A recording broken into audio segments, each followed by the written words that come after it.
জননী তনয়া জায়া সহোদরা কি অপরে। প্রত্যেকেই মা, সে কন্যা হোক, বোন হোক, মা হোক, মাসি হোক, প্রত্যেকেরই রূপ হলো মা। এই মাতৃকা শব্দের সঙ্গে আরেকটা শব্দ খুব সুন্দর যায়, সেটা হলো মৃত্তিকা। মৃত্তিকা মানে মাটি, তোমরা জানো মৃত্তিকা মানে মাটি।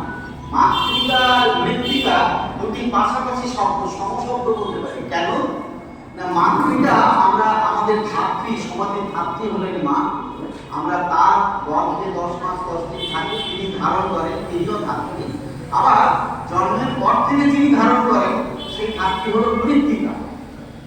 মৃত্তিকা আর মাতৃকা সমপর্যায়ে এই শব্দ। তো দেখো, আমরা খুব সহজে বুঝতে পারি, মাটিতে তো ফসল জন্মায়, আর মাটিতে জন্ম নিয়েছে, মাটিতে জন্ম নিলাম, মাটিটাই রক্তে মিশেছে। মাটি না থাকলে মানুষ বাঁচে না, প্রকৃতি বাঁচে না। মাটিতে ফসল ফলে, সেটা খেয়ে আমরা বেঁচে থাকি। মাটি সারা জীবন আমাদেরকে ধরে রাখে। আর সেই মাটি যদি উপযুক্ত না হয়, আমরা জানি ঠিক মতন মাটি তৈরি না হলে তাতে যত উন্নত মানের বীজ, যত সার দাও, যত বিষ দাও, ফসল কিন্তু করবে না। করলেও সে ফসল বিকৃত ফসল হবে। একটু মন দিয়ে শুনুন। তেমনি মাতৃকা, মেয়েটি, যে আমাদের মা, তাকেও শরীর এবং মনের দিক থেকে তৈরি হতে হবে। ঠিক মতন তৈরি না হলে, তার আগে যদি সে মা হয়, তাহলে ওই রকম বিকৃত সন্তান জন্মায়। আমাদের দেখা গেছে যে একটা তথ্য বলছে যে প্রতি 20 মিনিটে একজন করে প্রসূতি মারা যাচ্ছে। কোন প্রসূতি? এই অকাল বিবাহ হয়েছে যে প্রসূতি, অকালে যারা মা হয়েছে, সেই প্রসূতি পৃথিবীতে প্রতি 20 মিনিটে একজন করে মারা যাচ্ছে। আর প্রতি ঘন্টায় একজন করে সদ্যজাত শিশু মারা যাচ্ছে। যে শিশুরা ওই মায়ের গর্ভ থেকে জন্মাবে, তারা জন্মে থাকলেও তারা হবে বিকলাঙ্গ, প্রতিরোধ ক্ষমতা তাদের থাকবে না। এরকম নানা রকমের ফল রয়েছে।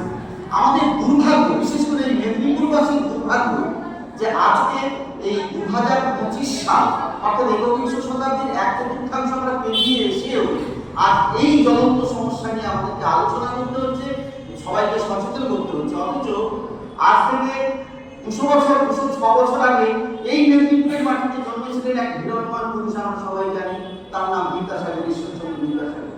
তার জীবনের সমস্ত কাজটুকু কিন্তু এই মায়েদেরকে নিয়েই। নারী শিক্ষা, নারীদের নানা রকমের যে সব কুসংস্কারে বন্ধুত্ব ধরে সব রচনা করেছে। মা সংস্কৃতির কাছ থেকে জানি যে অকালে বিধবা হয়ে যেত মেয়েরা, এবং অকালে বিধবা হয়ে যাওয়া মানে তার জীবন, সে আর মনুষ্য পর্যায়ে থাকতো না। যে সতের বিধবা হয়, একের মরণে বহুবিবাহ প্রথা ছিল, সেই বহুবিবাহ প্রথা রোধ, এবং বিধবা যারা হতো, সেই যাদের অল্প বয়সে বিধবা হতো তাদের বিয়ে দেওয়ার ব্যাপারে তিনি যেসব যুগান্তকারী যেসব আইন প্রণয়ন করছে তৎকালীন ইংরেজ সরকারের সঙ্গে আলোচনা করে, সেই মাটিতে জন্মেও আজকে আমরা এই ভিন্ন একটি প্রথা সম্পর্কে আমরা আলোচনা করছি। যাই হোক, করতে হচ্ছে, উপায় নেই। কারণ নদী যখন বয়, যেতে যেতে মাঝে মাঝে শ্যাওলা গ্রামে নদীর স্রোত আটকে যায়, সেই শ্যাওলা পরিষ্কার করতে হয়, তবে নদী সচল হয়। তেমনি আমরাও একদিন এইভাবে, তোমরা যে সচেতন হচ্ছ, এইভাবে আমরাও একদিন নিশ্চয়ই এই ভিন্ন প্রথা থেকে আমরা বেরিয়ে আসবো। তার জন্য আমাদেরকে কিছু করতে এমনি হবে না, আমাদের কিছু কাজ করতে হবে। এই যে আজকে তোমরা যে নাটকটি উপস্থাপিত করবে, এই নাটকের মূল বক্তব্যই অকালে মা হওয়ার গল্প, তোমরা প্রতিটা নিশ্চিত জানো। তেমনি আমাদেরকে কি করতে হবে? সবচেয়ে বেশি দায়িত্ব কিন্তু প্রথমত অভিভাবক, এটা ঠিক। মা বাবা, যে মা বাবা তার স্নেহ পুত্রকে জন্ম দিচ্ছেন, তাকে সেই হাঁটে পা করে বড় করছেন, যে মেয়েটিকে, সেই মেয়েটি তার বুকের ধন, কিন্তু তার সত্ত্বেও সেই মেয়েটিকে যখন তিনি জানা সত্ত্বেও তিনি তুলে দিচ্ছেন, সর্বনাশের দিকে এগিয়ে দিচ্ছেন, সেই মা বাবাকেও ভাবতে হবে। অনেক রকমের বাধা আছে, কিন্তু তাও ভাবতে হবে।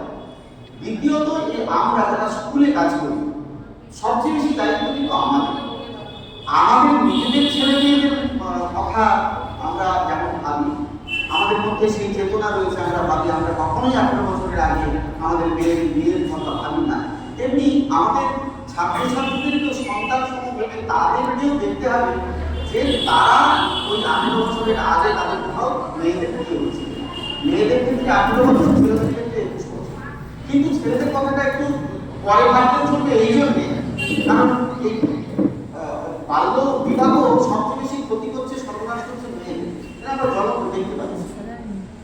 তৃতীয়ত, প্রশাসনিক পদে যারা আছে তাদের দায়িত্ব তো আছে, বিভিন্ন ক্লাব সংগঠন বিভিন্ন রকম কাজে যারা মন্ত্র পুজো আর্চা ফাংশন নিশ্চয়ই তাদের সেগুলো হবে। আমার মনে হয় প্রতিটি ক্লাবে একটি বাল্য বিবাহ রোধ কমিটি থাকা উচিত, কারণ যে ঘটনাগুলো ঘটছে সেগুলো তারা চিহ্নিত করবেন এবং উপযুক্ত জায়গায় তারা জানিয়ে দেবেন, তাদেরও দায়িত্ব।